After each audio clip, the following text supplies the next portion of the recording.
So let's take a look at the second one. Oh my gosh, this is so fun. This is what I call the toxic girlfriends. And might I add also they're white, right? So they're Caucasian. So you got, it's very interesting because their names are actually JKL. I call them the toxic JKL gals. You got Jaclyn over there in blue. She is a Hollywood actress, very famous. She's always presenting herself as someone who's put together, that she's got this perfect life. She's in love. She's with this husband who's much younger than her, and everything's perfect, right? But we know that's not going to be the case. No, there's going to be something here. And we got, so they're best friends from childhood, and this is their reunion trip. Jaclyn is also paying for this trip as well. You got second one in the middle is Kate, who is kind of a troublemaker. She is the instigator. She's the one who always stirs the pot. You know, she's like gossiping.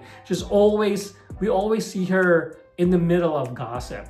You know, we know it's gonna happen. We know they're all girlfriends, toxic girlfriends.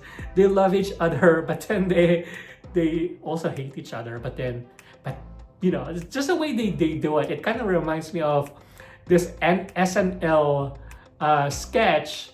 You know, I forgot who it was. It was Fred Armisen. You know, when they talk about, yeah, no, like they're saying good things about one person, but then when they try to say bad things, they kind of whisper.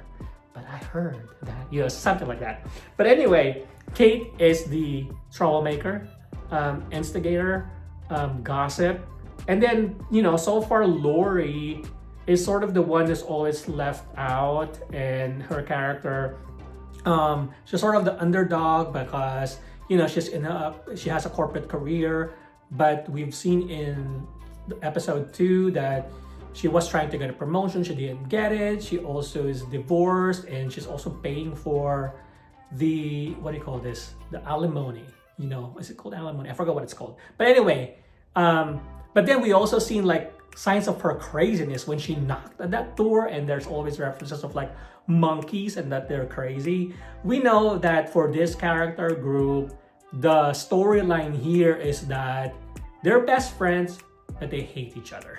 So we're gonna see how it unfolds.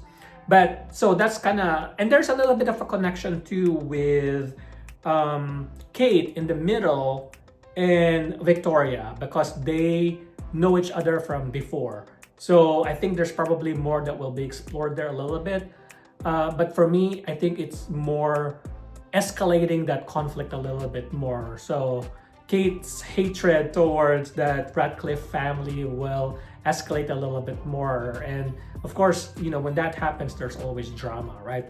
And there could be revelations too as to what Victoria is, because from the Radcliffe family, I know I'm focusing on the toxic girlfriends, but the Radcliffe family, you know, from that group, we haven't seen much of Victoria other than the fact that she is always drunk and like, you know, always medicated. But anyway, that's the storyline for this. Oh, and there's also a storyline for Laurie with one of the locals, right? So it's Valentine, the health guru slash, you know, I guess wellness coordinator at the resort. I'll talk about that in the next group, you know, once I talk about all the locals. But I'm just kind of relaying that there's sort of a storyline that involves Laurie with Valentine as well. And by the way, I don't think Valentine's a good guy. But anyway, so that's the second group, which is the toxic girlfriends.